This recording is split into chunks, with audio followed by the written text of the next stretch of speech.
عايز اعمل السقف. طيب هعمل السقف ازاي؟ هاخد الفلور عشان نفس المساحه، واخش على الايزوليشن مود، واخش على الايديت مود على الفيسز، امسك الفيس ده شيفت دي رايت كليك عشان الغي الحركه بتاعته، ادوس بي عشان افصل الفيس ده خالص يبقى اوبجكت لوحده، وامسك الاوبجكت ده واطلعه لفوق شويه، هلاقي ان النورمال بتاعته مقلوبه، هدوس شيفت ان عشان اعدل النورمال بتاعه، وبعدين هعمل كنترول ار عشان اعمل لوب كاتس، ولتكن 12 لوب كات، وانا واقف على الايدجز زي ما انا.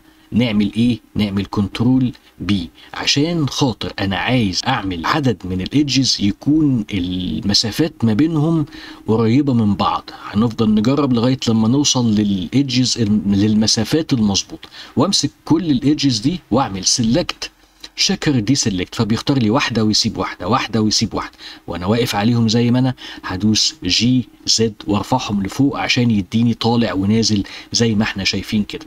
بعد كده وانا واقف عليهم برضو هدوس كنترول بي عشان اعمل بيفل، فيبتدي يلف معايا، ما تبقاش الزاويه حاده بالشكل ده. اخش على الفيسز وابتدي اختار الفيس ده والفيس ده، اكس ديليت فيسز، لسه برضو المجموعة دي مش مظبوطة، ممكن اختارها كلها اكس ديليت فيسز، واجي بعد كده اعمل اكسترود على الزد حاجة بسيطة خالص، وبعدين من تحت هختار كل الفيسز اللي تحت واعمل اي عشان اعمل انست، ادخلهم لجوه شوية، اي اكسترود عشان اعدلهم، وبعد كده عايز اخليهم كلهم على مستوى واحد، فهعمل سكيل على الزد وادوس زيرو، فهيبقى كله مسطح واحد.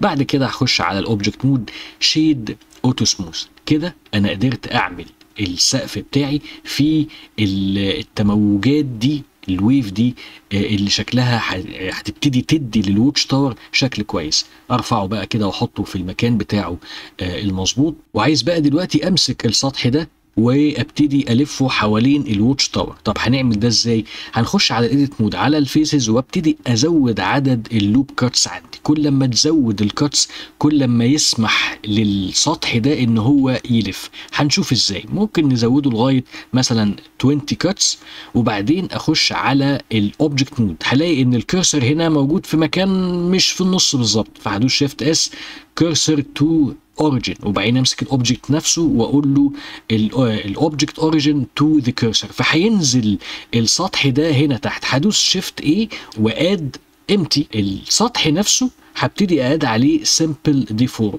والسمبل ديفورم هختار البند، ومن هنا هختار الامتي بتاعي نفسه، واجي اقول له تعالى بقى نجرب. انا لو انا عايز الفه 45 درجه على الاكس مش نافع، على الواي مش نافع، على الزد ينفع بس محتاج شويه تويكس، محتاج شويه تعديلات، وانا عايز الفه اصلا الناحيه التانية مش بالشكل ده. فهاجي امسك الامتي نفسه وابتدي الفه على الاكس اكسس، بلاقي ان هو لو لف على الاكس اكسس هيجي معايا مظبوط، فهتاكد ان هو على نيجاتيف 90. وبعدين في نفس الوقت بس انا عايزه يلف كمان على الزد. طب اعمل ايه؟ همسك الامتي برضو وابتدي الفه على الزد اكسس، وبرضو احافظ على الدرجة بتاعتي انها تبقى نيجاتيف 90. كده بقى السطح بتاعي لافف زي ما انا عايز بالظبط على الواتش تاور. هخرج بره الايزوليشن مود والاقي ان هو لافف مظبوط. طيب دلوقتي انا لسه الموديفاير موجود، انا ما عملتش ابلاي للموديفاير، فلو جيت مسكت المسطح بتاعي ده ورفعته لفوق هتلاقيه ان هو بيتغير بشكله بيبوظ. طب لازم اعمل ايه؟ لازم ادوس كنترول ايه عشان ابلاي الموديفاير، فبالتالي اقدر دلوقتي امسك السطح بتاعي واقدر ارفعه فوق الواتش تاور، مديني اللفه المظبوطه اللي انا كنت محتاجها. بعد ما خلصنا السقف ممكن نلاقي ان احنا محتاجين نعدل فيه شويه، او نعدل في بعض الاليمنتس، بما ان الواتش تاور كله ابتدى يظهر معانا اكتر من الاول، فممكن نلاقي ان احنا محتاجين نعمل سكيل للسقف شويه عشان نغطي الواتش تاور كله، سواء بقى كان بالسكيل على الاكس او سكيل على الواي، او اذا كان في اليمنت تانية احنا محتاجين نغير شكلها. الديزاين دايما بيتعمل على اكتر من مره لغايه لما توصل للنتيجه اللي انت حاببها.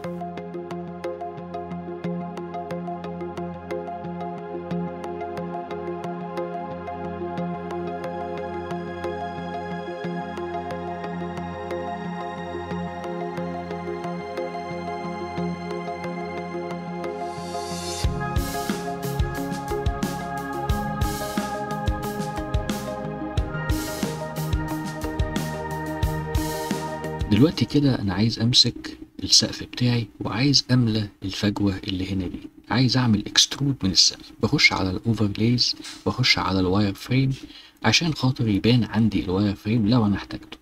امسك السقف وابتدي اعمل سيلكشن على كل الاليمنتس اللي تسمح لي ان انا انزل اجزاء من السقف ده بمحاذاة الواتش تاور بتاعي. اختار كل دول واخش على الايزوليشن مود وابتدي امسك السقف بتاعي واخش على edit مود faces وابتدي اختار الفيسز اللي هتغطي الغرفة بتاعة الواتش تاور. ادوس شيفت اختار الفيس ده، كنترول شيفت واختار الفيس ده، فبتختار لي كل الفيسز اللي ما بينهم. وابتدي الف كده وابتدي اختار، ادوس شيفت واختار الفيس ده واروح هناك براحة خالص، كنترول شيفت عشان اختار الفيس ده كمان. لو في فيس ما اتاخدش ممكن اختاره بالشيفت برضو، وبعدين اجي هنا اختار شيفت الفيس ده، كنترول شيفت اختار الفيس ده، وبعدين ابتدي اختار بالكنترول شيفت لغاية لما اقفل بوردر كده اقدر اعمل سيلكشن من جوه. ادوس دبليو عشان ابتدي اختار الفيسز اللي جوه دي كلها. لو في حاجة فلتت من الفيسز او زادت مش مشكلة، نقدر نعدلها بعدين. بالراحة خالص اختار كل الفيسز دي واجي بعد كده على كل الفيسز الزيادة ادوس شيفت واضغط عليها عشان اعمل unselect، اعمل اكسترود على الزد وارجع تاني يبقى الواتش تاور كله باين عندي. انا عايز اعدل اللفة دي، انا مش محتاجها اس زد 0 عشان اخليهم كلهم بمحاذاة واحدة وارفعها جي زد عشان توصل لمستوى السقف اللي انا عايزه.